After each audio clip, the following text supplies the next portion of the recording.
It's on. Okay. So, as I said, my name is Ken Virosub, and I'm from University of California, Davis, and I'm chairing this session.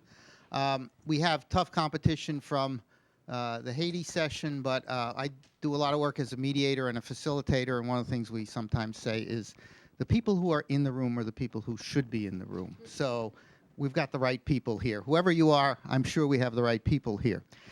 We have a distinguished panel that's going to give some presentations, and then we will have, we hope, lots of opportunity for questions. On my left here is Vicki Baer from University of Wisconsin, and then Lee Clark from Rutgers, Carl Taylor from South Alabama, and Carolyn Kuski from Resources for the Future in Washington, D.C. For those of you who missed the fabulous Ignite presentation that we had last night, let me just explain that we're using that this group was originally called Atypical Risk, and early on it became clear that we didn't have the slightest idea what that term meant, and so I redefined it as black swans and white whales. Black swans used to be a term in Europe before the 16th century that meant something that could not possibly exist because all swans were known to be white. And you would call something a black swan if you didn't believe it could possibly happen.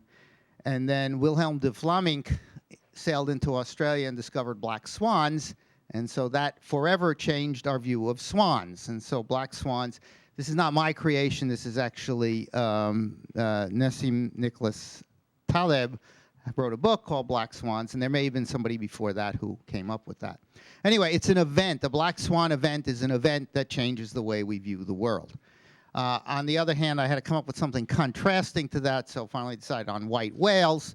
As somebody pointed out, it's charismata megafauna, and also they are something that's very rare, but we do know they exist, and probably since we were first ventured out into the open ocean, we've known that there have been white whales. So that's a little tiny bit of background, and we're just going to move now to the first talk. And I need to just get the program. So our first speaker will be Vicki Baer, and she will talk about looking for the next black swan instead of chasing after the last one. I think you go over. Oh, okay.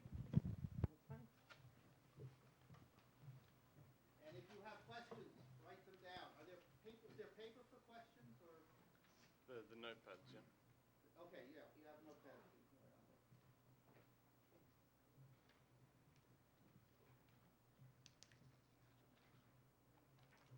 Okay. So I'm going to talk about how to avoid being surprised or avoid being too overly surprised, unnecessarily surprised when you do find one of those black swans, one of those low probability adverse disastrous events that seem to creep up on us. So there's three parts to this. One is how to anticipate the adverse events that we're not thinking about now but maybe should be. Second of all, how to get individuals or organizations to take those risks seriously once we identify them. And the third piece is what we can do to manage the risk of those rare disastrous events once we've identified them and decided to act on them. And I should say that I'm actually an engineer specializing in risk analysis, but this talk is really almost all social science, so probably Lee Clark or one of the other speakers should be giving it instead of me, but they can correct whatever I say that's wrong.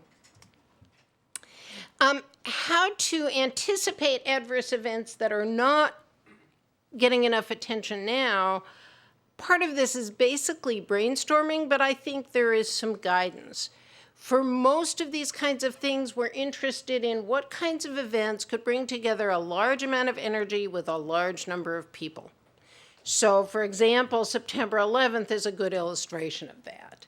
A lot of those are potential energy. Airplanes are dangerous because they have a lot of potential energy and can fall out of the sky. Ferries and ships are dangerous because they have a lot of potential energy. They're sitting on top of the ocean and they could be sitting underneath the ocean. Even things like contagious diseases are a way of harnessing large amounts of energy. because the bacteria or viruses propagate themselves. Somebody only has to make a tiny amount, and after that, they do the rest of the work for us.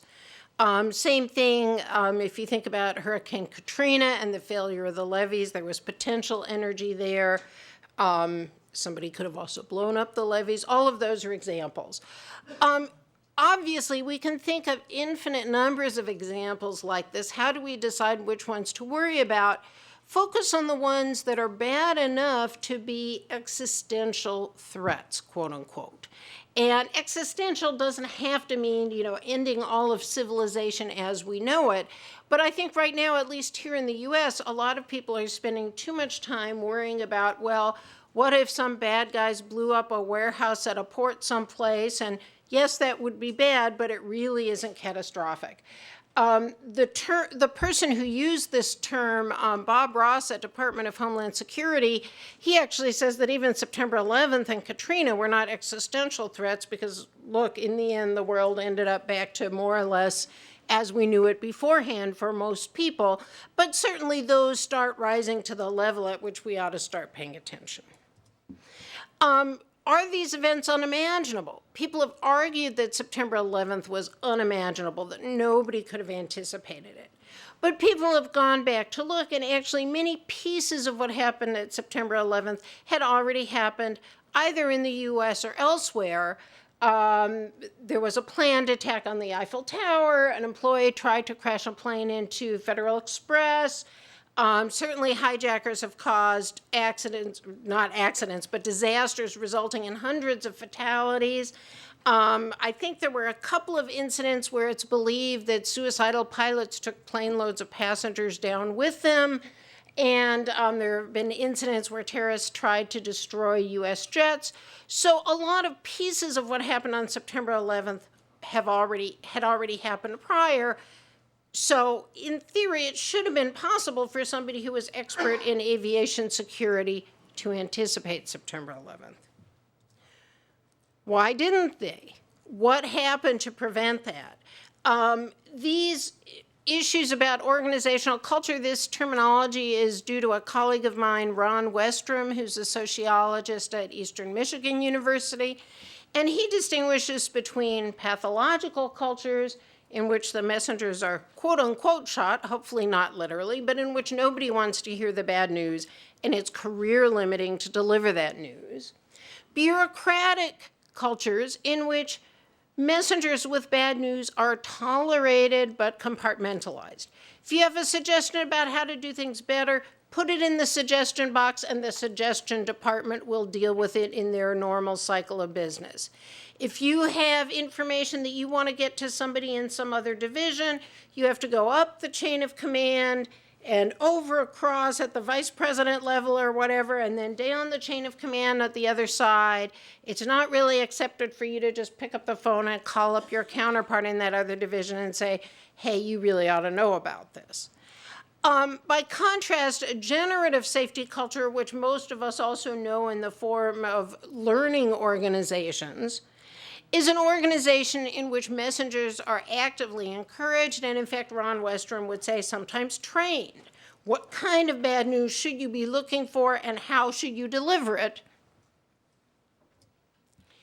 So coming back to September 11th as an example, why hadn't the FAA surfaced an event like September 11th as bad news before it actually happened? Well, again, according to Westrom, bureaucratic organizations are highly susceptible to failing by overload, by taking on or continuing to perform missions for which they really are not capable of performing well. So for FAA to come to Congress and say, you know, we've identified a threat and we haven't a clue what to do about it, we don't know how to fix this, we don't have the systems in place now, we've got to start from scratch and dealing with this, makes the organization look bad. They lose face, they don't want to do this. NASA, before the Columbia disaster, NASA knew they had problems with tiles, and they had been gradually shaved in their budgets year by year from Congress. But each year they decide, okay, well, we'll do it. We'll try harder. We'll squeeze more, and we can perform. Nobody wanted to be the leader who had to say, you know what, that last cut went too far and we really can't do this anymore. We can't continue to fly the space shuttle under these dangerous conditions. By contrast, in generative organizations are alert to early signs of trouble. They're not immune from all the same pressures of cost cutting and everything else. Every organization has to look to see, can they be more efficient? But in a generative organization, they're going to do that in the form of, okay, we cut, let's look extra carefully to see if anything looks like it's going bad. Are we starting to see more maintenance problems that we don't have time to fix? Is there a warning sign that something is going wrong? Another thing that distinguishes generative organizations is that they're open to warnings even from outsiders. The neighbors of the facility who say, you know, the effluent smells completely different this week. Is everything okay over there? Is something going wrong? Then the interveners who say, you know what, that tailings pile looks like it's about to collapse. Are you sure this is still safe? Doesn't mean, obviously, that all of those warnings have to be taken seriously in the sense of acted on, because some of them might turn out to be false, misinformed, self-serving, or anything else. But the fact that they come from somebody outside the organization shouldn't automatically be a disqualification against considering them and taking them seriously. Finally, what can we do to manage the risk of black swans if we decide and can convince our organization to take them seriously? Well, black swans are inherently rare. We cannot possibly defend against every conceivable rare event because there's an enormous number of them and any one of them is very unlikely to happen. So we need forms of protection that protect against multiple kinds of things in one fell swoop.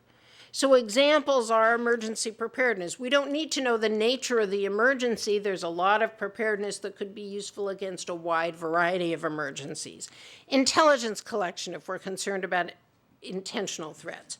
Border security. Public health if we're concerned about medical problems that might emerge, etc. All hazards protection is the term that's used to talk about protections that are effective both against intentional threats and against natural disasters. And those might be the kinds of things we're looking for. We can't go around and harden every individual target or protect against every eventuality. The last example I want to introduce for this is an incident with contaminated heparin that came in from China. In this case, the organization got 2 of the 3 steps right. They knew they were at risk of contamination because heparin is made from pigs. There was a pig disease, so pigs were scarce and expensive. They were actually testing to see whether they had the wrong protein in their heparin, but their test was too narrow. They were looking for sheep protein. What they got was a chemical contaminant instead. So they failed at that 3rd step of not having a broad enough safety precaution in place. Okay.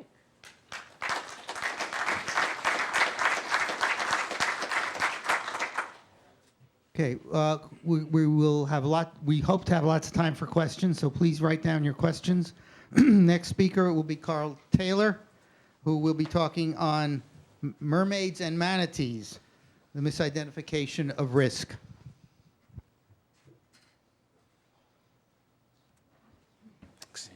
Why do we miss black swans? Why do we miss risk? I think part of the issue is how we look at challenges. I teach a class almost every week, except this week, on medical surge capacity management. That's moment in time in which you have to do more for more, oftentimes with less. Haiti and Katrina are really good examples of that. But I begin my class by asking my attendees, who are all healthcare professionals, what are you afraid of? What are you afraid of? If you're from the northern part of the Deep South, that answer generally is tornadoes. If you're from the southern part of the Deep South, that answer historically is hurricanes, and now it's oil spills, and now since it's after June 1st, it's oil spills meeting hurricanes. So that's what we're afraid of. So then I ask the next question, and that is, okay, and how do you use the what you're afraid of and your hazard threat vulnerability, how do you use that in your planning? Oh, we use that to set our plans. I said, okay. What's your plan for when the tornado destroys your hospital entirely? Blank faces. What's your plan when a hurricane destroys your hospital entirely? Blank faces. Well, why is that? Well, we don't have a plan for the entire loss or destruction of our facilities. Well, why not? Well, because we don't think that's going to happen. We believe, of course, that we're going to be that last infrastructure standing. It's those external events that impact our internal capabilities, not the fact that it's going to impact us. May I cite to you Americus, Georgia, with the tornadoes, and almost all the hospitals except for 3 in New Orleans are based St. Louis. So the first question is why? Why do we miss that concept? Well, one of the answers, I think, comes from neuroeconomics, and that is, as a general rule, we are sort of optimistic people. Let me cite Christopher Columbus, January 4th of 1493, where he says, "I see 3 mermaids on the horizon." Well, of course, the answer is, did he see 3 mermaids or 3 manatees? I would suspect he saw 3 manatees, but in the eternal optimist of having been at sea for a long time, will make up what ought to look better. So we see mermaids. Why is that? Why is that? Well, let's blame it on our brain. I believe if we take a really quick look, interestingly enough, we are hardwired to be optimists. Our brain rewards optimistic thinking. In fact, we don't deal with risk or failure very easily. Very, very few people begin their marriage by saying, "When do you think we're going to get divorced?" So let me suggest we don't deal with that. Now, I know what you heard yesterday in one of the Ignite sessions when somebody said, we're really pessimistic. Let me reconcile my optimism with his pessimism, and it goes like this. Anybody walk into the doctor's office and the doctor says, "How are you doing?" You say, "I'm doing great." And I said, "Well, you have this little spot on your lung. Oh my God, I'm going to die." The question is, at that moment in time when we're doing planning, when the sun's out and it's calm and it's wonderful, well, we're actually fairly optimistic. And that's why we miss, if you think about the classic definition of a black swan, high impact, rare event, but retrospectively predictable. We've had hurricanes before. We've had volcanoes before. We've had, as the first speaker said, we've had airline hijackings before. Retrospectively predictable. Oh, if I'd only thought about that, but we don't. I would also suggest, in addition to being optimists, we violate the 4 rules, Taylor's 4 M's of misidentification of risk. Number 1 is the motive. When we began to do a hazard threat vulnerability assessment in hospital disaster planning, our motive more often than not is simply checkbox fulfillment. Why am I doing this exercise? Well, because Joint Commission is going to ask. Not because I actually want to tie it to a plan, but because I want to get through it. What was BP's motive in creating a document that set the collar of the worst possible thing that could happen in the Gulf, and it was exceeded within the first 5 hours of the oil spill? One might suggest that motive, and I don't know because I haven't asked BP, in fact, might be because they wanted their permit and they wanted to get started quickly. But our motive, the first violation we have is our motive is checkbox fulfillment, let's just put something down. Once you violate that motive, then you create a myth. And the myth is that your NNT is 1 in 1, which means I understand everything that could possibly happen. When I fill out a hazard threat vulnerability assessment and I put down a 3 as the likelihood and a 2 as a risk, I'm right. I understand the worst that could possibly happen. So I create a myth. Now, in order to support that myth, of course, I have to then slightly reduce the magnitude. We're not going to talk about an entire hospital being lost because then I'd actually have to have a whole hospital evacuation plan. And that's really hard work. So if I reduce the magnitude, then I can assert competence in management. That's my 4 M's. You can cite them in any future talks that you care to. Just give me credit. But I can tell you what happens is we create this spiral where we don't look for black swans because if we actually thought about them, well, then we'd have to start to figure out how to manage them. So what do we need to do? What's the way ahead? How do we get over this sort of optimism and checkbox list fulfillment? Well, my suggestion is the very first way to find a black swan is ask one. Black swans always knew they existed. They may not have known there were white swans, but they always knew they existed. And the second is to use visualization and tools, and I'm going to show you how we use those to create an ability to see. First, I know a lot about hurricanes. If you're in the middle of hurricane planning and you want to talk to somebody, call me. I don't know very much about earthquakes, however. So part of the issue is Marcel Prost's wonderful, wonderful quote that David Ewing Duncan used was, can I simply see the universe through somebody else's eyes? Which means is if I'm worried about earthquakes, and certainly we have a New Madrid threat throughout the southeast, what I need to do is be able to see the earthquakes through somebody else's eyes that's experienced one, Mexicali, Chile, Haiti, or perhaps Northridge going back. I need to be able to see the event through somebody else's eyes. How do we do that? My suggestion is to use collaboration hubs. This is something that we built with our young Kenyan coders a while ago to simply share information back and forth in Africa. I'm not going to steal Patrick Meyer's panel, which I think is in this room right after this one. You ought to stay and listen to it because it's Patrick's approach of using, if you will, crowdsourcing and social networking to be able to see the world through other people's eyes, to be able to identify risk. How do I find a black swan? Ask a black swan and let them come back and collaborate. We can create more known knowns if we simply expand our risk. This is one of the problems, as Dan Hamfling probably has experienced. The way we do hazard threat vulnerability assessments in hospitals oftentimes is it gets assigned to one person who sits down and just does it, hands it off, and then it's all done. Rarely do they actually look outside of their community to say, what should I be worried about? Next, beyond the collaboration hubs and beyond creating known knowns from people who know, the second is create visualizations. Create visualizations. This happens to be a Second Life training module from BP in their oil drilling platforms. It got launched in January. I had a chance to play with it, and in playing with it, I broke everything. So I can tell you, at least I understood how easy it was to really create a problem in an oil well. But it's actually a wonderful tool to start to use Second Life to say, let's practice and allow the technology to show you what can go wrong. If you can't envision a black swan, create a tool that you can begin to use and get feedback to say, oh, I understand. This actually might go wrong. This is expanding my field of knowledge. Let me just show you what we're using in our shop. And again, this is in Second Life. This is part of a European Union funded project called Save Me.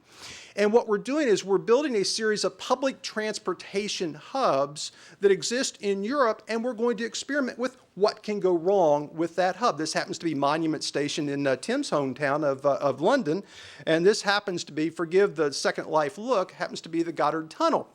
And so the question is, if we build this, what could go wrong? Can we begin to visualize whether it's a bomb, it's an explosion, it's a terrorist, it's a bad truck wreck, it's something, can we use the visualization to begin to understand the risk and begin to understand the risk at a more serious level than we might have otherwise done if we were simply doing checkbox fulfillment in planning. This happens to be something we do in our shop. We launched this again last week in a fairly large, widely participated in exercise. I call it Mathematica meets Google Earth, but essentially what we do is we launch the impact of a widespread infectious disease outbreak. And we have a system called AIMS, which runs in about 1,000 healthcare facilities that allows hospitals to track patients, staff, and problems. And what we actually did was we used a web services model to suddenly begin to push patients into the hospitals virtually so that when you walked in your morning and you looked up, there were 900 patients on their way to you. If you can't envision the black swans, we can. And we'll be more than happy to push those to you so that you can then begin to create the solutions to the black swans. Why do we need to get there? Because the next time I get a chance to come up here and visit, I hope we've moved from understanding risk to managing risk. What we've got to do is really say, if we really are adequately recognizing what we're concerned about at that outer edge of uncertainty, can we actually then begin the next step, which is the really hard work of moving from somewhere between the domino model, that's the all acronym or all cluster all the time model, or the shots on goal model, which is I'm not going to pay any attention to the all acronyms. I'm going to make up my response on my own. Haiti, a wonderful example of both of those. Can we move past the all acronym response and actually figure out the right way to manage these retrospectively predictable challenges? In order to do that, we need to have more systems thinking. I hope that's something we can explore together. And frankly, we need to move from managing our hypothesis, which will almost always understate the risk, to managing the uncertainty. Because when we get there, my life will be complete in this space when the greatest oxymoron that I know in disasters is at the end of every hot wash. And it's called, anybody seen this page called Lessons Learned? Have you ever noticed that the lessons learned are the same ones from the disaster before and disaster before? I've been in this business since 1992, and I just saw Southern Command's Lessons Learned from Haiti. I said, you stole my slides from 1992. We actually don't learn lessons, we observe lessons. So the next year when we come back, I'm going to pick on Stu Gill and say, can we actually move from the lessons learned to the lessons observed, and can we go from understanding risk to actually optimally creating a series or system to be able to manage risk? Thank you very much.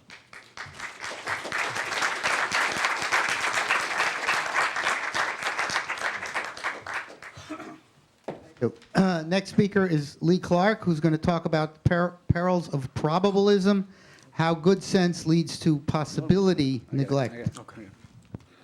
Yeah, and what I'm going to do is just provide a little vocabulary to go along with these excellent ideas that we've already heard about.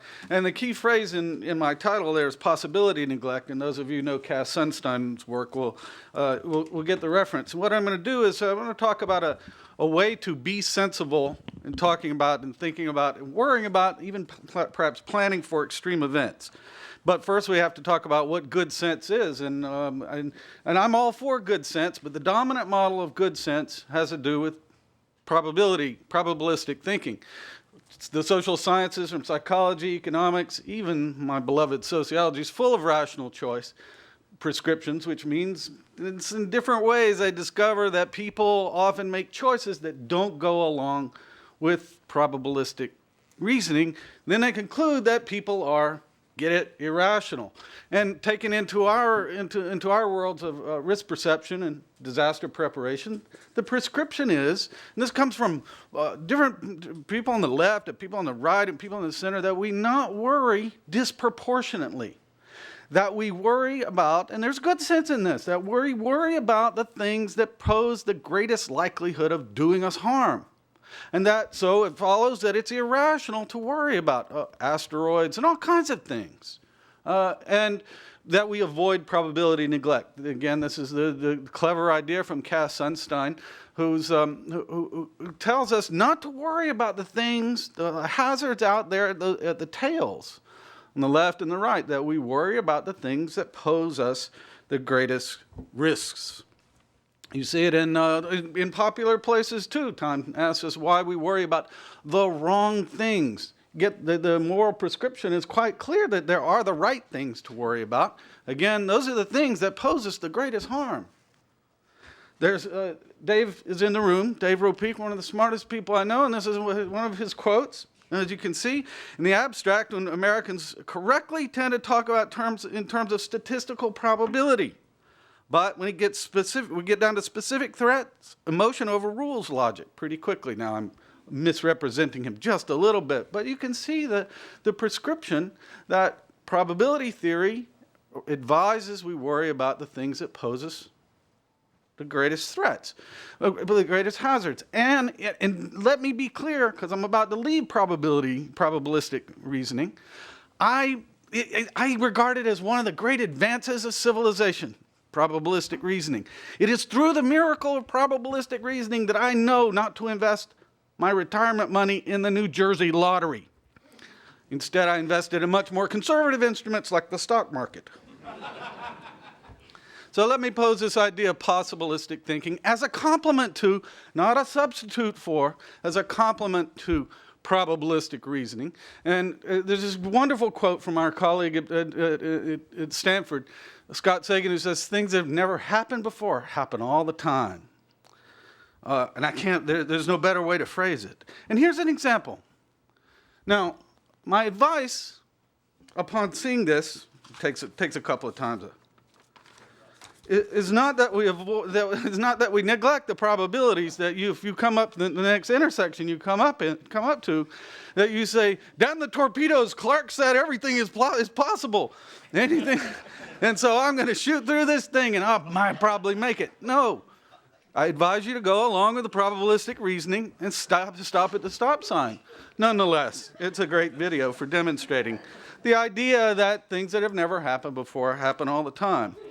It'd be a little bit more serious, but not much more. Blaise Pascal's great wager, you cross-classify whether God exists and whether you should believe in God, is often taken as as perhaps the single innovation in decision theory.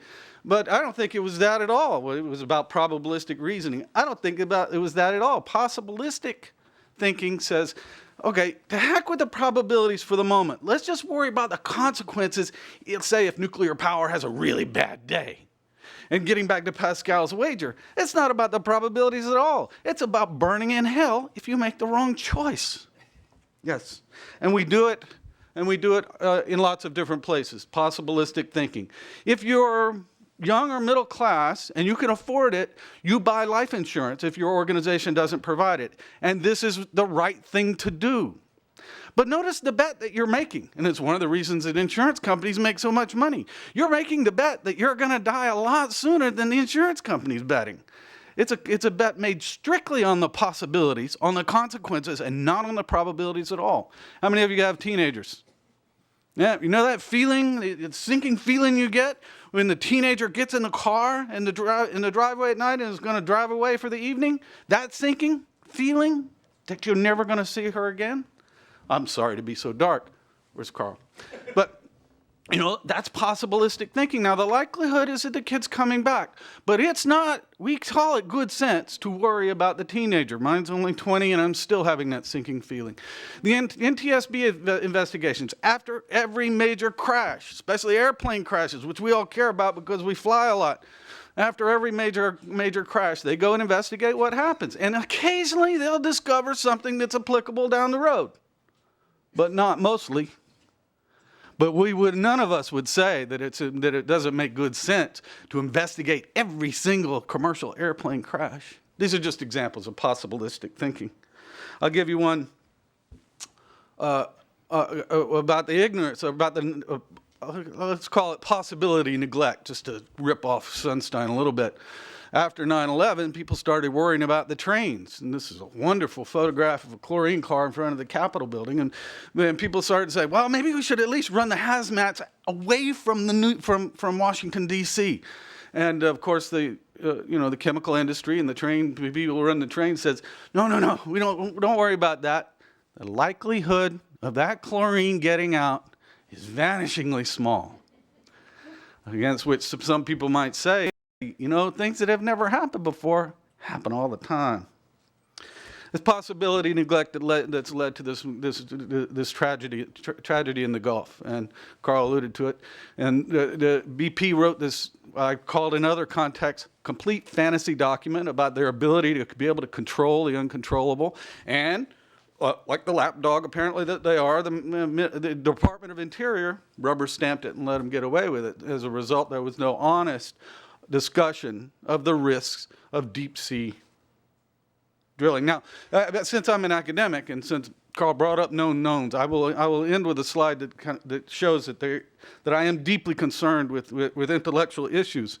So I will leave you with with Rumsfeld's epistemology. He talked about the known knowns. He didn't really make this up. This actually is a set of issues in philosophy. And there are things we do not know. But then the real troubles come with the things we don't know that we don't know. And this, I think, is where the black swans swim. And this is where we need to be thinking. Thank you.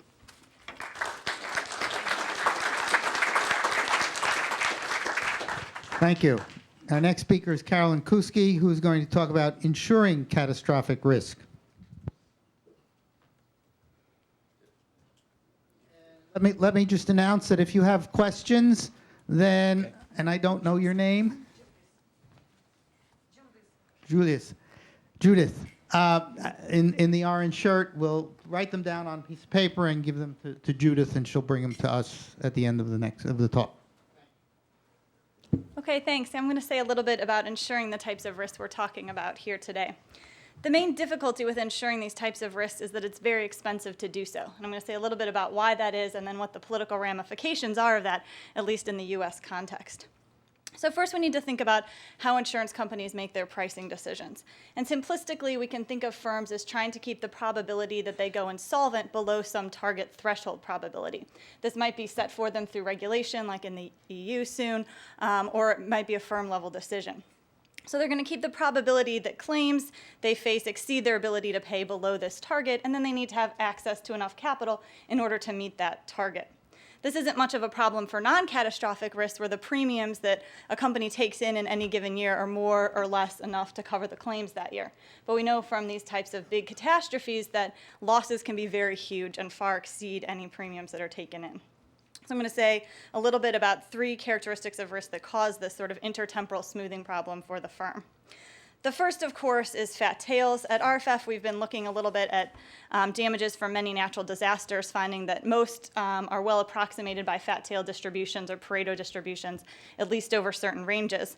The term fat tails has gotten increasingly popular. Precise mathematical definitions are a little bit subtle, but it's very simple to understand that fat tails mean that more extreme events are more likely than we're used to thinking about in a thin-tailed world or in a normally distributed bell curve type world. So intuition can be built for thinking about fat tails by comparing a fat tail distribution to something like the distribution of human heights. So if we look at the tallest person ever observed, that person was 8 feet 11 inches. The second tallest person was 8 feet 9 inches. So you can see the tallest person we've ever seen was about 2% taller than the second tallest. Now let's look at a more fat tail distribution, hurricanes. The most damaging hurricane in the US was Katrina, which NOAA estimates caused about $85 billion in damages. The second most damaging was Andrew, these are 2006 dollars, which NOAA estimates caused $40 billion, and you see that the most damaging was 110% more damaging than the second most damaging. And this is characteristic of fat tails, where the most damaging event we observe can be many multiples of the second most damaging, which can be many multiples of the third most damaging, and so on. And you can see the implications of this for an insurance company if you think about, say, another fat-tailed risk like earthquakes. After the Northridge earthquake, insurance companies paid out more in claims that year than they had taken in premium revenue in the preceding 25 years. So insurance companies really need to have access to a whole lot of capital to cover these fat-tailed risks. And they, in order to determine how much capital, rely on sort of sophisticated modeling techniques, since historical averages tend to underpredict fat-tailed losses. A second characteristic that, of course, is very well understood is spatial correlation. If my house is burglarized, it doesn't mean all my neighbors' houses are too. But, of course, with these big catastrophes, entire communities or many communities are all affected simultaneously, creating larger losses for the firm. So you can see that here with the huge geographic footprint of Katrina. And then the third thing I want to mention, which is perhaps a little bit less well understood but seems to be characterizing some of these very large events, is tail dependence. And tail dependence is the probability that one variable exceeds a given percentile given that another variable does as well. More simply, it's the idea that bad things can happen together. An example comes from Katrina, but we could have looked at 9/11 or other large disasters.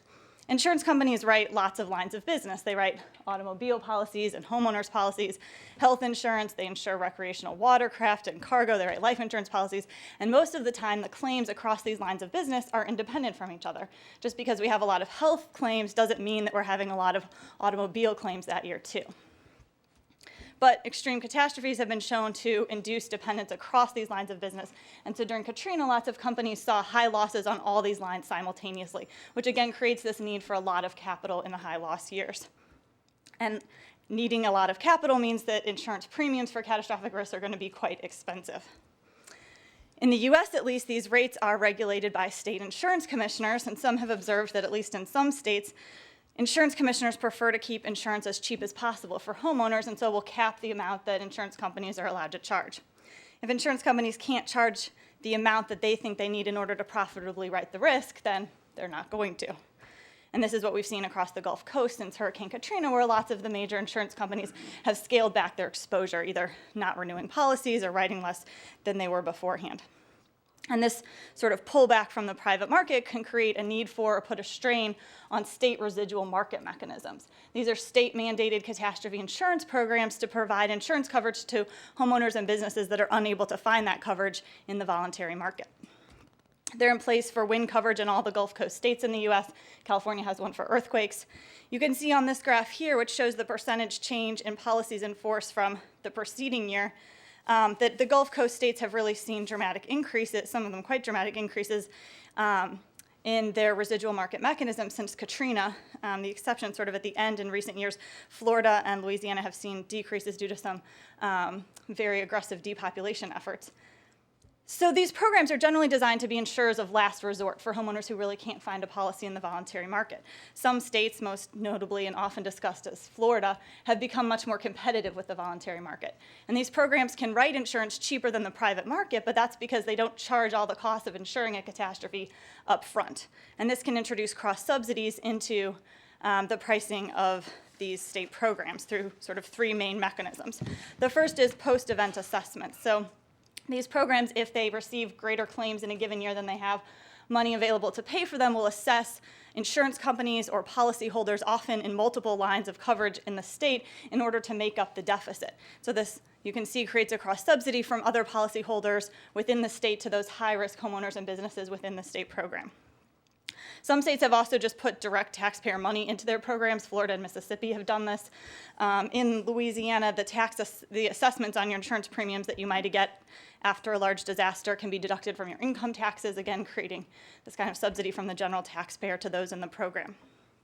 And the last thing is that how the pricing is set can also introduce this type of cross-subsidies. So for example, when California was setting up their earthquake program, they had to determine how large of regions over which to average their prices, and they ended up with 19 zones. But you can see that if those are bigger, there's going to be a greater cross-subsidy from the high risk within those zones to, from the low risk to the high risk within those zones. So these types of transfers really raise the question of who we think should be paying for catastrophic risks. Do we think that those at risk should be paying, since where we locate and how we build determines our loss levels? Do we think that the general taxpayer at the state or the federal level should be in some way underwriting catastrophic risks, or at least risks of a certain magnitude? Do we think that maybe particular groups of people, maybe low-income residents, should be receiving aid and covering catastrophe losses, but not other groups?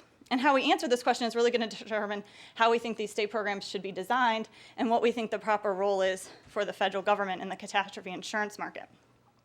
So this is my last slide, and I don't have time to go through these in detail, but I just wanted to put up a few of the proposals that have been put forward for the proper federal role in this market, because they're quite varied, and you can see that they reflect very different assumptions about the functioning of government and values of who should be paying for these types of risks. So the first is that the federal government should just pay for all catastrophic losses. This sort of philosophy can be seen in the move to forgive the flood insurance debt, for example. Others have argued that the federal government acts as a reinsurer of last resort. They could reinsure state programs or reinsure first-line insurance companies, and they could do that more cheaply than in the private market. Reinsurance companies, of course, are less fond of that proposal. Other suggestions that have been made for how the federal government might support state programs by backing their loans, or backing the bonds that they issue after a large event, or providing liquidity loans. Others have suggested that the federal government offer just expanded catastrophe insurance coverage directly to homeowners and businesses, such as by adding wind coverage to the already federal flood insurance program that we have. And finally, the federal government could do more to encourage mitigation or risk reduction measures, either through tax breaks as a condition of aid or as a condition of any of the previous policies I just mentioned. So thank you. I'll turn it over to Ken now.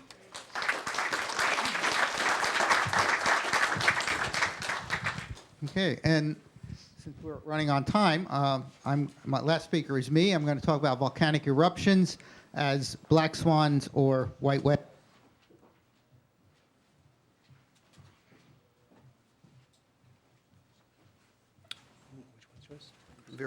This one? Yep.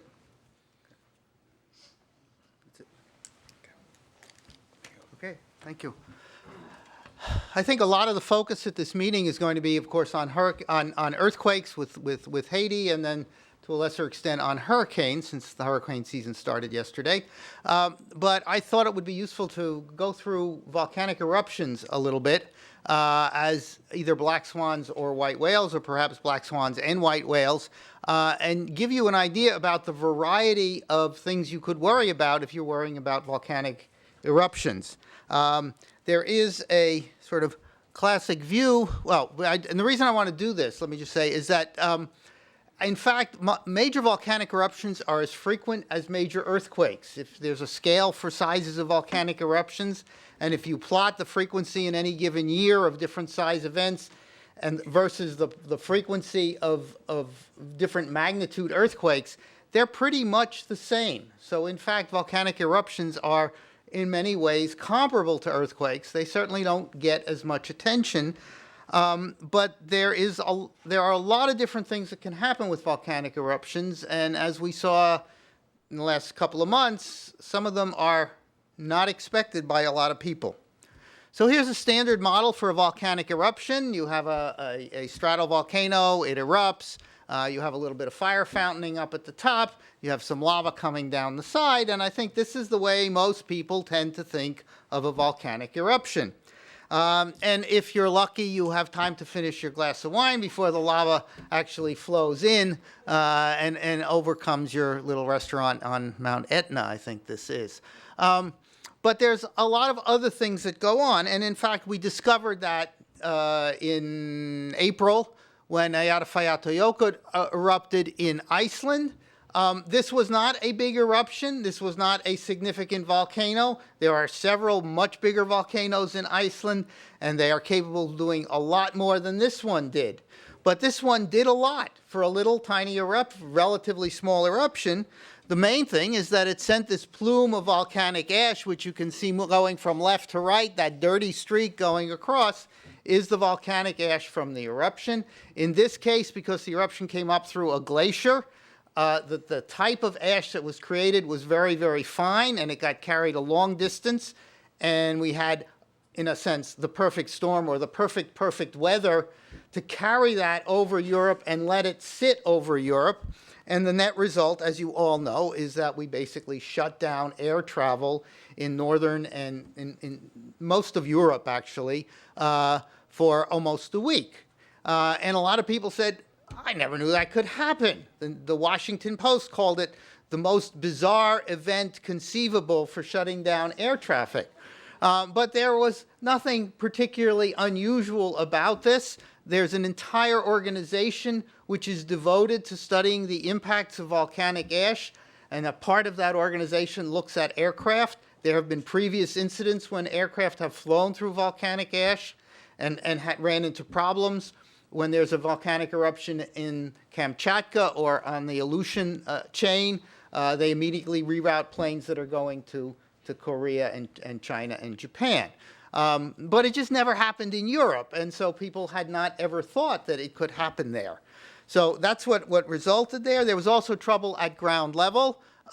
In Iceland itself, a lot of the ash got to the ground in Iceland.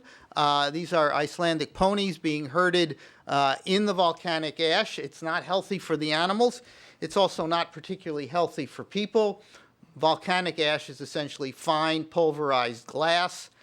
If you are out in it, it gets underneath your eyelids and it scrapes your eyeballs a little bit. It gets down in your lungs. If you get too much of it, you get silicosis.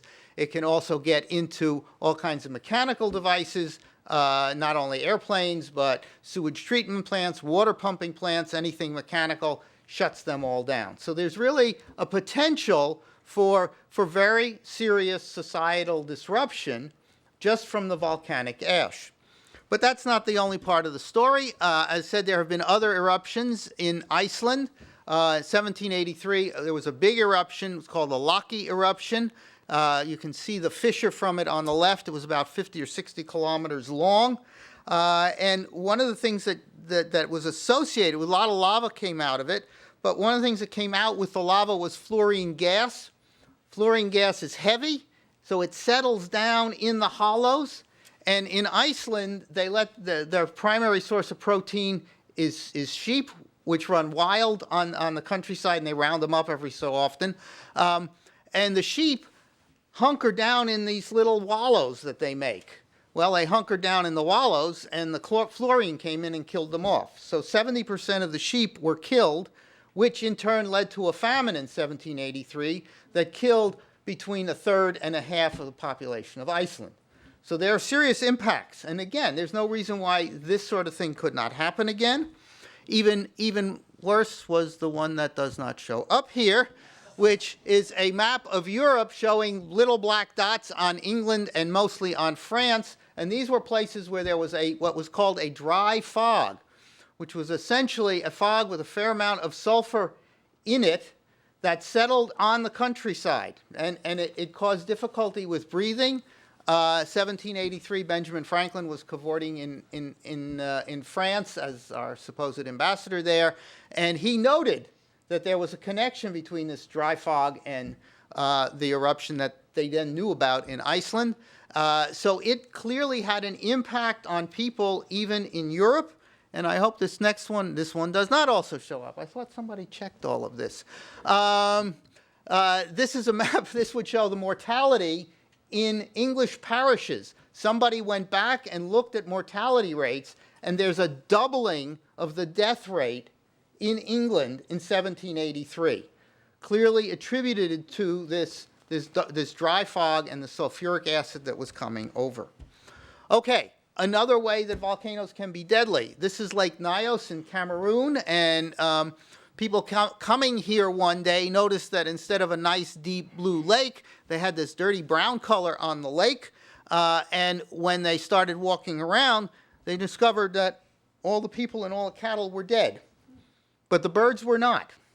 And it took a while until people figured out what had happened, and what had happened was that the lake is an active volcano, is in an active volcano. It became charged with carbon dioxide, and essentially it burped, and all that carbon dioxide came out, and it being heavier than air, it moved along the countryside and killed anything up to 6 or 8 feet above the ground. There are several lakes in Africa that we have identified that have this problem, and there's a larger number of lakes that could potentially have this problem. Volcanic eruptions can have political impacts.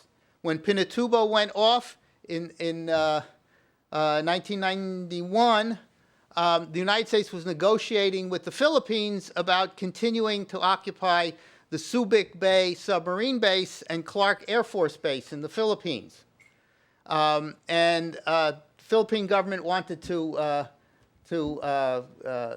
wanted the United States. There was question about whether they would renew the contract, and after the eruption and Clark Air Force Base had about this much ash on it, the United States said, we're not interested, and they moved on. So it was a political issue that got settled by a volcanic eruption. Let me also mention there are lots of cities that are on volcanoes. This, of course, is Pompeii in the shadow of Vesuvius. But here's a list of cities, all of which sit on or right next to major active volcanoes. There's a group called Cities on Volcanoes, which is meeting right this moment in the Canary Islands. And I've given up that trip to come here. And they go around and they meet and they talk about all of these issues. It's a very interesting meeting because it includes everything from volcanologists to planners and policymakers. So it's a very interesting group of people. These are just some of the places that could be affected by this.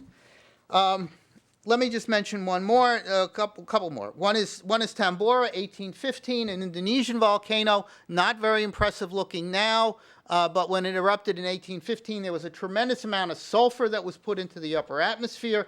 It produced cooling the following year. So 1816 is known around the world as the year without a summer. This chart is temperature in New Haven. The black is the average temperature. The red is the actual temperature. And what you see is that almost every single day it was colder than average. So that was the year without a summer.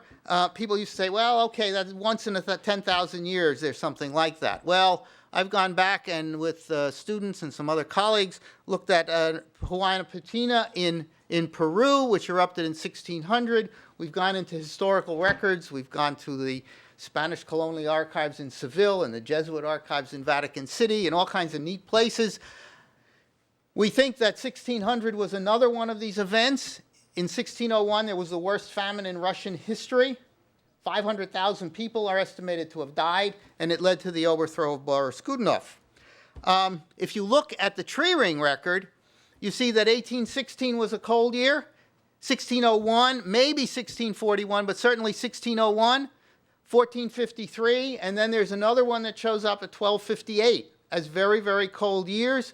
There are volcanic eruptions that correspond to most of these, and we're beginning to think that the repeat period for these is not 1,000 years or 10,000 years, but 200 years. And did I mention the last one was 195 years ago? Okay? And why should anybody care about that? 1 year of cooling, that would be magnificent. You know, Rush Limbaugh would be proven absolutely right about no global warming. The reason I think we need to worry about that is the current global agricultural economy in which we have huge parts of this world that are growing monocultures. This is Sarawak, where they grow palm oil on the entire island. When I moved to California 30 years ago, they grew 20 different crops in the Great Valley of California. Now I can fly from Sacramento north, and all I see is rice. And the way you make the most bang for the buck in a global agricultural economy is you take full use of the growing season. And the point is, if you are going to drastically reduce the growing season all over the world, it's an interesting question about what that will do for the global agricultural economy. And I'll quit there. Okay.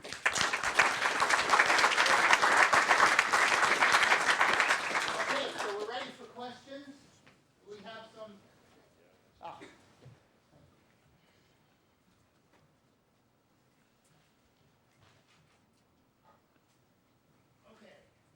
This is a question for Carl.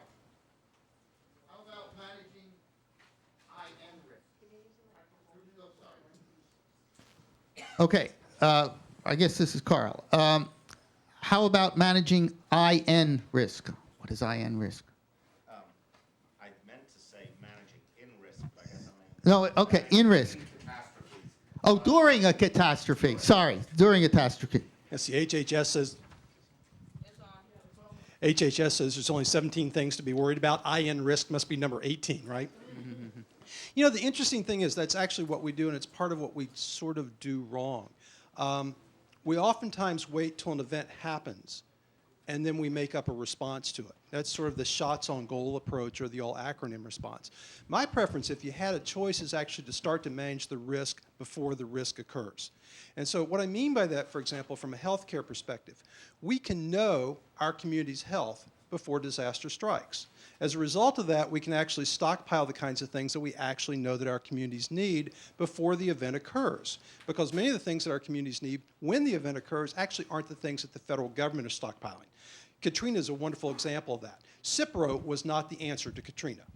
Blood pressure medicine, you know, hypertension, COPD, Katrina was a big primary care event. It wasn't a big intentionally released anthrax event. So the best way to manage risk is to manage risk before it occurs. Secondly, I am a big believer in creating both personal and community resilience.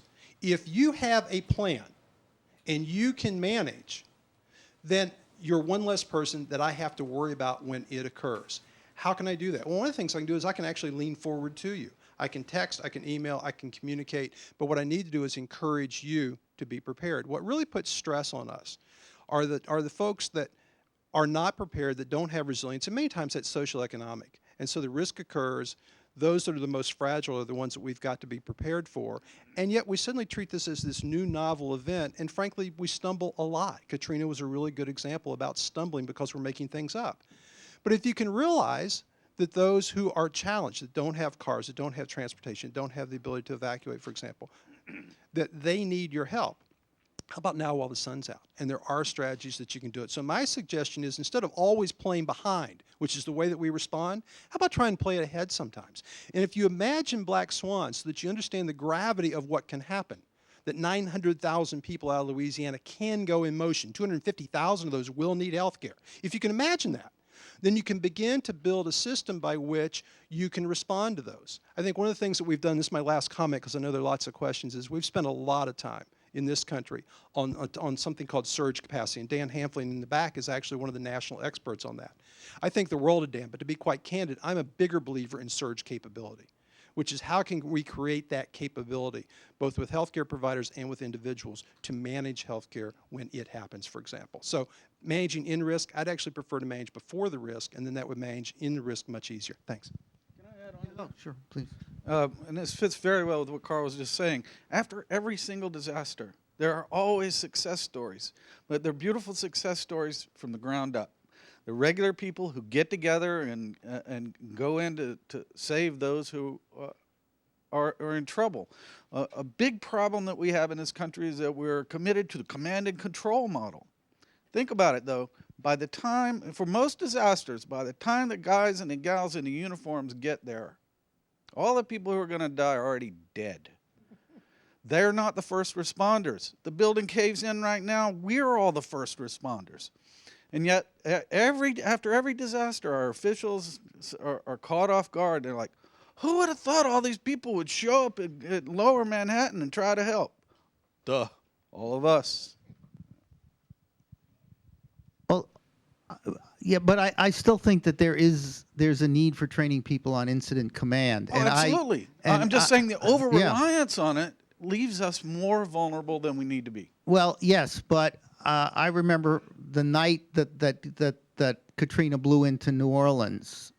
The mayor of New Orleans was interviewed, and he said, and this is a quote, direct quote, I don't know what's going on. There are too many frickin' cooks in the kitchen.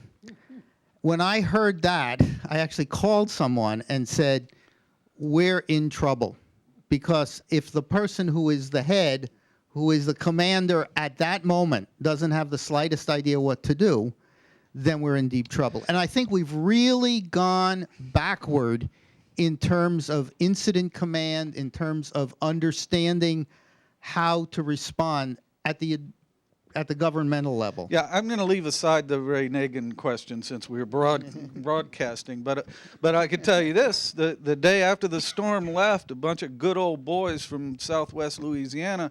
And the two things that good old boys from Southwest Louisiana have is boats and guns. And they were self-organized and headed into, it's called the Cajun Flotilla. They headed into, who knows, a certain danger.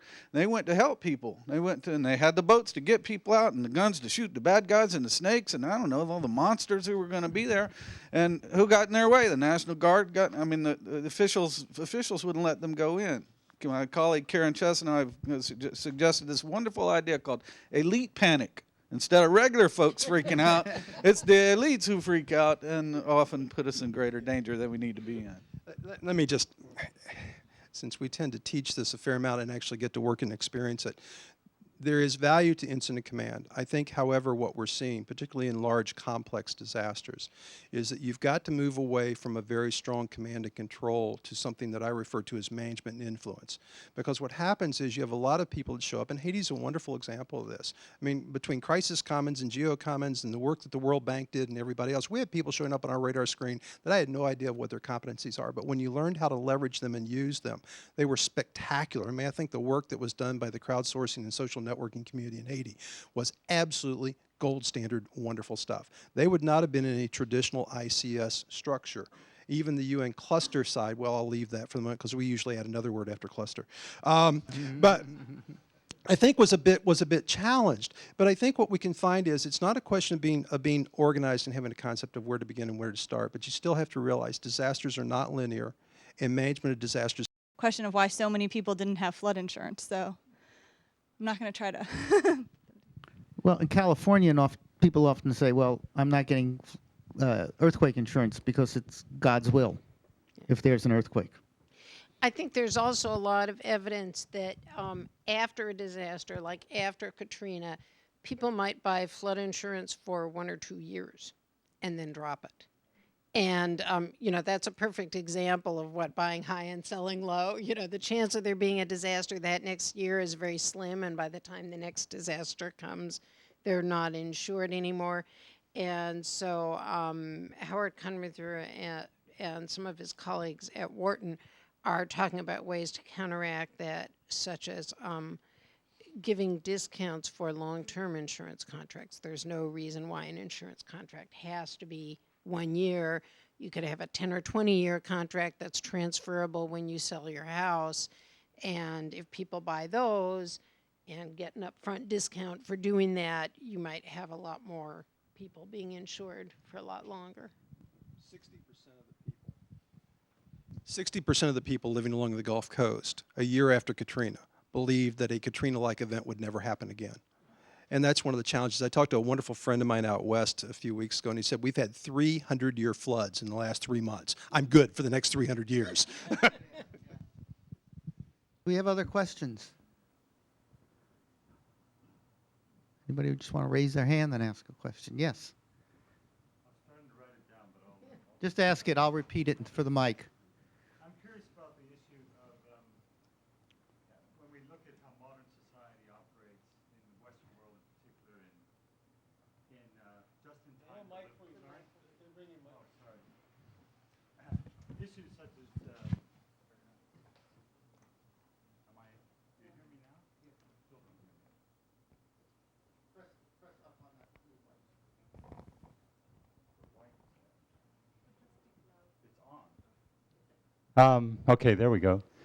Things like just-in-time delivery and optimization of of resources, things like well, just about everything we do in the current economy seems to be driven towards higher profits and all these sorts of things, which tend to increase the likelihood that when something bad happens, you actually get a concentration of risk and a correlation which then increases the ultimate failure. Building levees is another example. You might reduce the likelihood of a flood for a high probability event, but then when the levee overflows, then it's that much worse.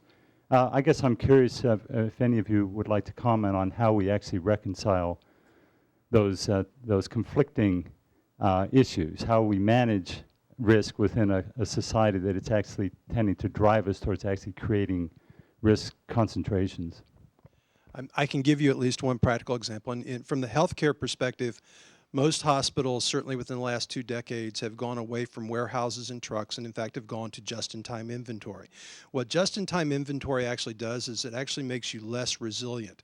And a wonderful example of that were the hospitals in New Orleans after Katrina, where Owens and Minor literally for 10 days could not get their trucks in until the Louisiana Hospital Association forged FEMA permits and gave them to the Owens and Minor trucks. I can tell you, and this is going to sound like a flip answer, but it's not. As somebody who works the storms, what I teach my hospitals are, do not rely on your traditional supply chains. Just-in-time management has made you less resilient. But don't rely on your traditional supply chains, but rather create your own supply chains. And one of the things I do is I never let my class go home without, and I know it sounds silly, but I'm from the Deep South, so humor me, but without anybody walking away without having their Walmart manager on their speed dial. Because if you've got Walmart, Lowe's, and probably a couple of grocery stores, there are ways to actually make things happen. We will get this right at some point in time when the systems that we use for disaster response will look like Google meets Amazon. And I think that's one of the problems is we've got to always think, we don't think well about what happens when our supply chains are disrupted, because when the sun's out, they always work. So what we do is we sit down and say, create a different supply chain. Let me just give you 2 or 3 other quick examples. Number one, we always run out of fuel when hurricanes occur. Well, interestingly enough, you can sign a forward purchase fuel contract with Chevron, and they'll actually set up a gas station in your parking lot of a hospital when an event occurs so you can keep the ambulances running. We can't make payroll when the power goes out. When the power goes out, our credit cards don't work. I wish that would have happened with my daughter more often.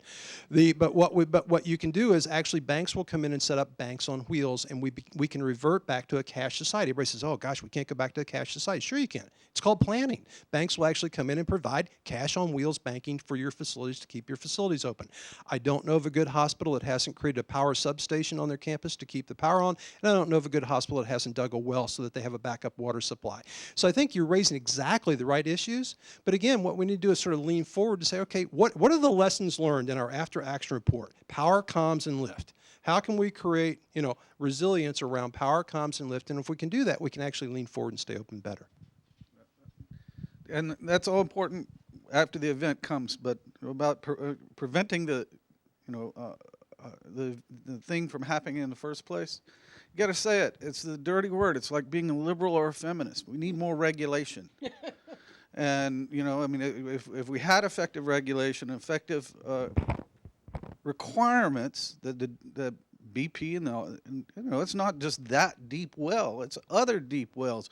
Where else did they make a promise that the worst case would be, what'd you say, exceeded in 5 hours? If we're not going to have an honest discussion of what the real risks in this case of deep water production are, that we're sleepwalking into, we're asking that's blaming the victim.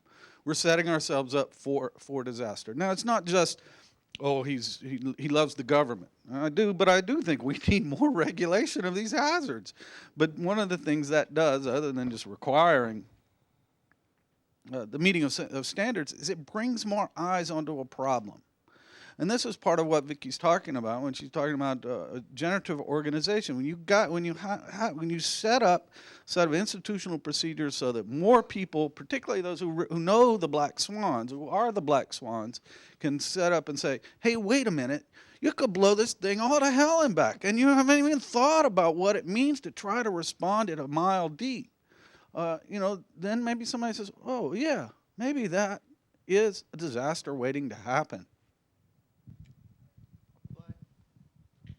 But how do you draw attention to that? Because prior to this event, BP, Exxon, Chevron, and the Minerals Management Service, and maybe a few crazy environmentalists, were the only ones who paid any attention to what the risks would be. Yeah, well, I think it's the crazies we need to pay attention to, I suppose.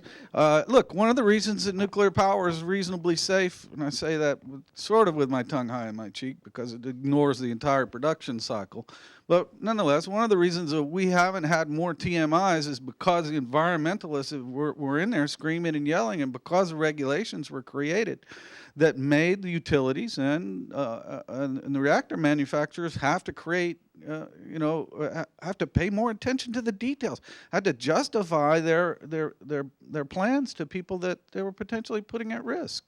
So let's see. We'll ask. I think Carl's right. Let's ask the black swans. Let's ask the people who live right around Indian Point Nuclear Power Station, 33 miles north of Manhattan, what they think about how they can evacuate should Indian Point get in a lot of trouble. You know, right?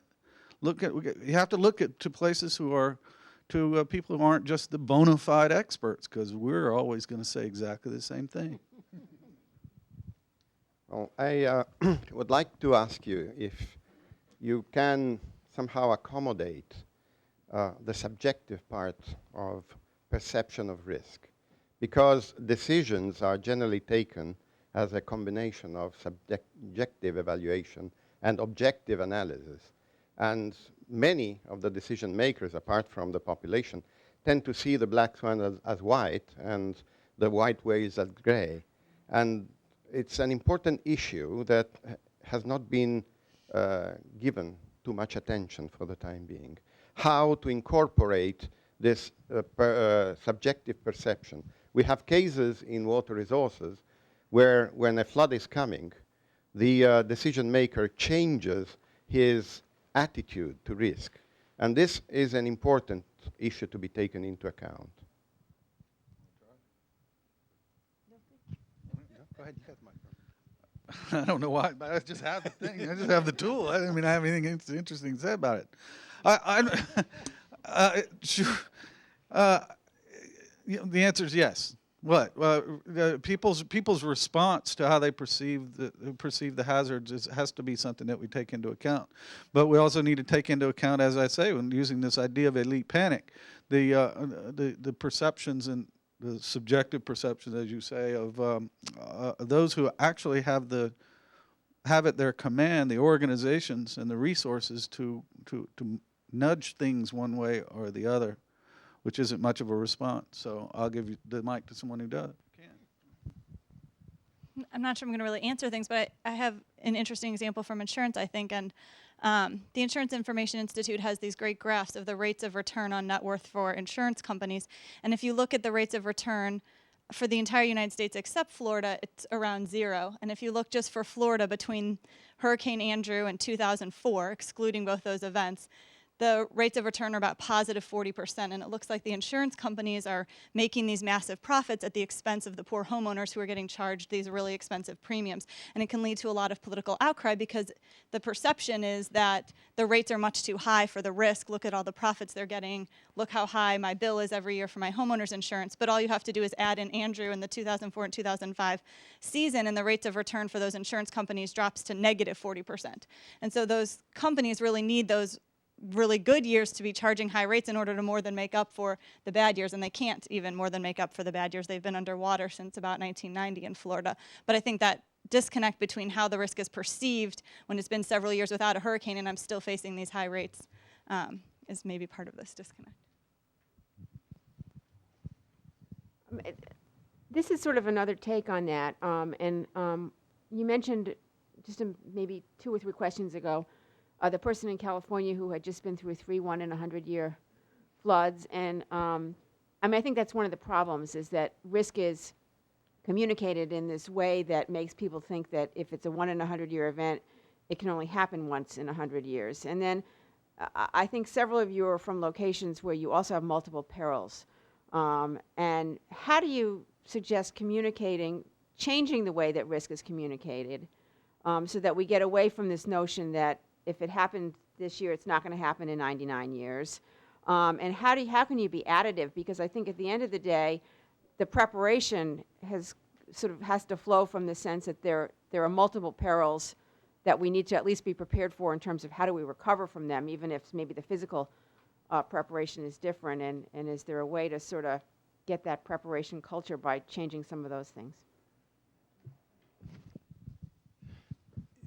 You know, I mean, that's a great question, and it's not trivial. I mean, I think the easy answer is to say that there's a school of thought that talks about all hazards preparation, which says that generally, if you're prepared, generally, food, water, shelter, you know, extra cash, then it doesn't necessarily matter the event. And that'll get you past the first 5 minutes of a disaster.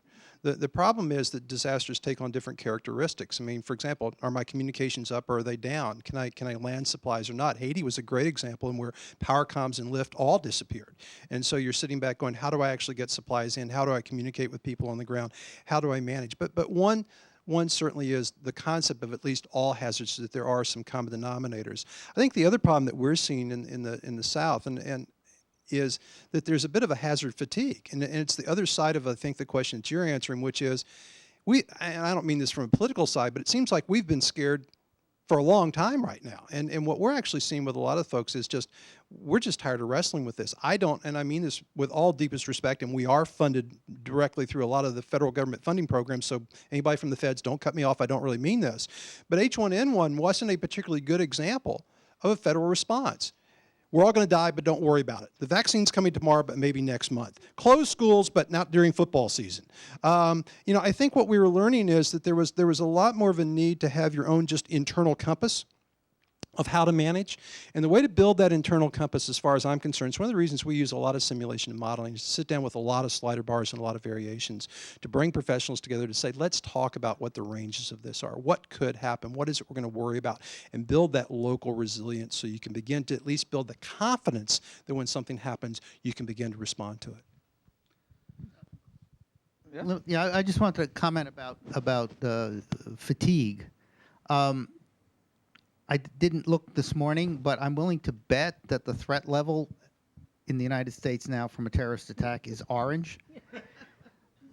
Has it ever not been orange? Would they even dare lower it to yellow? Because they'll lower it to yellow, and then if there's an attack, somebody's going to have to go to Congress and explain why they lowered it. So I think we are, one of the consequences of everything that's happened in the last 10 years is that, or 9 years, is that we just sort of live at a higher threat level, and part of what that does is it makes us somewhat immune or inured to other kinds of threats. And why should we take flooding that seriously or anything else? Because this terrorist thing has just been dragging on for 10 years at orange, and it looks like it'll be forever at orange unless it goes to red. So I think what we've seen is people have just sort of learned to live with all of this, and there's less response. Another consequence, to get into a slightly different area, is that at least in California, I think we've gone backwards significantly in preparation for earthquakes. And I tried to find some of the old manuals that were around that on response manuals. They no longer exist, I was told, by the Office of Emergency Services in California. They did manage to hold an earthquake drill in Southern California, but I was told by someone who was involved in it that the only way they got funding from Homeland Security for an earthquake drill in California was that they had to embed a terrorist attack on the second day of the response, and then they could get the money. It's a great question, but there are more complicated answers. This idea of being fatigued is not well supported in the disaster research literature. I'll give you a different example. If you think of when the sirens went off in London or in Britain during World War II, sometimes the bombs would come, sometimes they wouldn't. Every time, though, people went into the tube, they got out, and then they didn't say the next time they heard the sirens blow, well, they didn't come last time, so I'm going to stay out here and take the chance. We saw an allusion to it, not an illusion, it was, somebody mentioned it yesterday. One of the key things that we see from disaster research and research on warning is that people take action. One of the conditions under which people are more likely to take action is when they feel that they can do something. They can take a positive role in mitigating the risks that they confront. I get on the airplane, the only thing I can do about the risk of the airplane crash is get me another gin. You know, I mean, that's a trite way to put it, but I can't do anything there, and I can do something about preparing my family in central New Jersey for the chemical plant problem.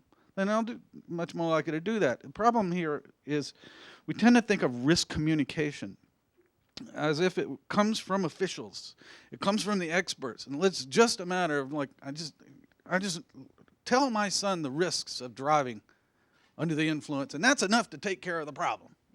You can see how silly the model is when you state it that way. Meaningful communication about risks and hazards happens in complicated ways. People have to decide that the risk is relevant to them. You don't do that just by depending on the experts. I ask, my neighbor, I decide if the hazards really poses a threat. Can I do something about it? You know, it's it's a very complicated process, real communication. Sorry, that's enough. Good morning, everyone. My name is Christopher. I'm from Guyana, located in the Caribbean. I have a couple of questions. One is for Dr. Kenneth. I see you have extensive knowledge on earthquakes and stuff like that. I'm very young, but I've been growing up hearing that there is some underwater hurricane developing somewhere and it can affect the Caribbean region. I just want to know if that's a black swan. Okay. I've been hearing for a very long time. Two, I don't know if 2012 actually prepared the world, the movie, as something that is a possibility that will happen. My question is, I come to a number of these conferences. Are there any studies that have been done that would be helpful for the people in the Caribbean? As you know, we're susceptible to hurricanes and floods. In Guyana, in 2005, we experienced some floods. And as you were saying, it's correctly right. We didn't have them for 100 years, so some of the intellectual minds who had the embedded proclivity to think that it wouldn't happen again decided that we don't need to invest in disaster preparedness. Now, my thing is that I do believe that the Caribbean, because we're surrounded by water, that we're susceptible for a number of things. But if I'm to take back this information to the movers and shakers in the region, what would be the best approach to do that? You can start by that first question. Well, the first one was about an underwater hurricane? Yeah, tsunami or something like that. Well, that... Okay. Well, I can comment on 2012 if what you're talking about is some reversal of the Earth's magnetic field that's going to, which I think is part of the mythology of the 2012, that the Earth's field is reversed. That actually happens to be an area that I work on professionally. A reversal of the Earth's magnetic field takes about 5,000 years. So, and in fact, we might have started one in 1832 because the field has been decreasing slowly in intensity since then. But we're not going to know for another 2,000 years before that's going to occur. So I'm not worrying. That's one I'm not going to worry about. I didn't see the movie, but I don't know of anything that's likely to out there for 2012.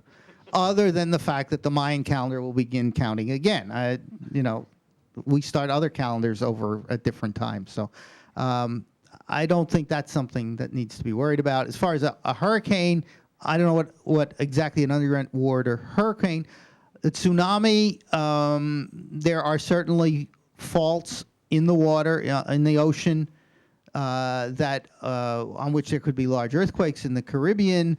As to whether or not those could generate tsunamis, there are people who do that kind of modeling, and I don't know whether there are places in the Caribbean. I'm sure there are some places in the Caribbean that would be susceptible to tsunamis, but I don't actually do that modeling, so I can't give you specific cases. In terms of sort of what's coming down, what the black swans were, which I think was your question. there is a lot of work going on now where people are looking at impacts of climate change on geologic processes, on meteorological processes, on weather, on climate and things like that. And there are countries that have prepared scenarios that identify the areas that are most likely to get worse, or where there are where the greatest risks would be, areas that would be affected if there was a change in precipitation, depending on the region, either more water or less water coming down. So those kinds of analyses are being done by some governments, and I think the message, if you want a message to take back, is that all governments should do these things. All governments should do basic hazard assessments to at least have a general framework of understanding what are the things that they might be facing. And those are relatively simple to undertake, at least at the first level. I just want to speak the unspeakable again, and say this: hurricanes come through Haiti and Dominican Republic and South Florida and kill dozens and dozens of people, and nobody dies in Cuba.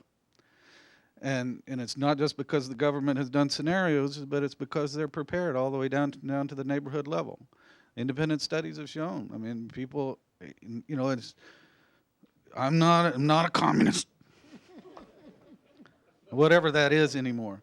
But they take it seriously, and they're organized around the local neighborhoods, and the women are integral parts of the disaster planning, because that's how neighborhoods and families work. They work around women, so the women's role is taken seriously. They take the refrigerator, they take the animals. Contrast that to what happened well, there is a model for effective social organization. I'm not sure it scales, but it's sitting right in the Caribbean. Okay, well, with the statement that Professor made, I'm wondering if we are indeed the correct participants that should be at this kind of training, or we should have government officials. Maybe then we probably might have much more done. But as I said, I do appreciate the information that is coming forth, but my thing is that we need something that is suitable for the Caribbean region. And that's the difficulty that we are having right now. We're, especially in the area of flood. Before I came to this conference, the weather pattern changed, and our country was immediately experiencing serious flooding. Yeah. Because we are below sea level. We don't get earthquakes and hurricanes, and some of my political friends don't think that we would experience such. I don't know, they have some fairy godmother. It's not going to happen. Well, I think the goal of this meeting is to start discussions, and this is, pardon? Yeah, and I think that's the kind of discussion that we need to start. And certainly there are people at the World Bank, Francis Desquier, who was Master of Ceremonies yesterday, would certainly be someone that I think you might want to talk to, because there is a large part of the disaster response group at the World Bank that's focused on Latin America and the Caribbean. And in that, actually, next week at the PPCR meeting, in Barbados, we're going to be talking about exactly these issues for the Caribbean. So I recommend you talk to their officials in Ghana and make sure you have good representation at that meeting, because it's going to be talking about vulnerability and how climate change and disasters affect the region, and how to distribute this money for regional and local programs in disaster risk management. So, just a point to note, Barbados is not the Caribbean. That's a good point. It's a good place to have a conference. Well, I want to thank our speakers again, and thank all of you for coming, and I hope you find the other sessions also interesting.